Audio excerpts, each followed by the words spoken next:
जोंनि नैबे क'क्राझार सोरखारि फरायसालिमायाव क'क्राझार जिल्ला दुलाराय बर' फरायसा आफाद, क'क्राझार दख'रा दुलाराय बर' फरायसा आफाद आरो बेजोंनो लोगोसे क'क्राझार सोरखारि फरायसालिमा दुलाराय बर' फरायसा आफादनि बानजायनायाव नैबे जोंनि क'क्राझार सोरखारि फरायसालिमानि न'ब्लाङाव गिबियै गोदान बर' फरायसाफोरखौ बरायनाय थामहिनबा बर' फ्रेसार्स आरो बेजोंनो लोगोसे इं 2023 मायथाइयाव आसेकजों खुंजानाय जे बे आन्जादाव बर'फोरनि गेजेराव बयनिख्रुइबो बांसिन नाम्बार लानानै उथ्रिसार जानो हानाय बर' फरायसाफोरखौ जों दिनैनि नैबे हाबाफारियाव बरायनाय जादों।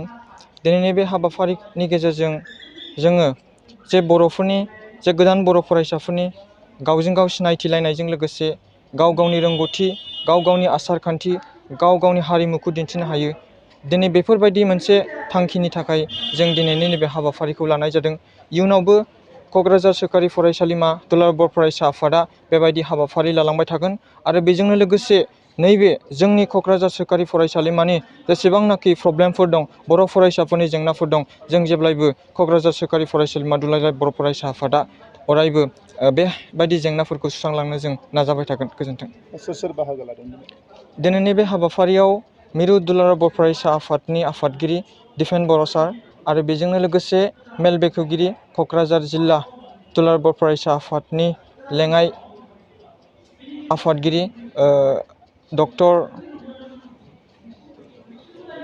बरगयारी सार, जों बिसोरखौ हांख्रायनानै लेंहरदों आरो बेजोंनो लोगोसे जोंनि नैबे क'क्राझार सोरखारि फरायसालिमानि गोरायुं मानगोनां डिमासा दिब्रां मोसाहारि, बेखौबो जोङो हांख्रायनानै लेंहरनाय जादों। दिनैनि बे हाबाफारिया जोबोद मेहेरगोनाङै जानानै थांबाय आरो बेजोंनो लोगोसे जोंहा मोनाबिलियावबो बेबायदिनो हारिमु मोनाबिलि खुंनाय हाबाफारिखौ लानाय जादों आरो बेजोंनो लोगोसे जोङो बे हाबाफारियावनो जोंजों हांख्रायनानै लेंहरजानाय प्रेक्टिकेल बसुमतारी, बेखौबो जोङो लेंहरदों आरो बेजों लोगोसे जांगिला बिथाङाबो फैगोन। मा मुं? आंनिया निजोम बसुमतारी, आं मेथामेटिक्स डिपार्टमेन्टनिफ्राय आं 5थि सेमिस्टारनि। मा बिबानाव दं? आं दायो क'क्राझार जिल्ला क'क्राझार सोरखारि फरायसालिमा तालायसा दुलाराय बर' फरायसा आफादनि गाहाय आफादगिरि।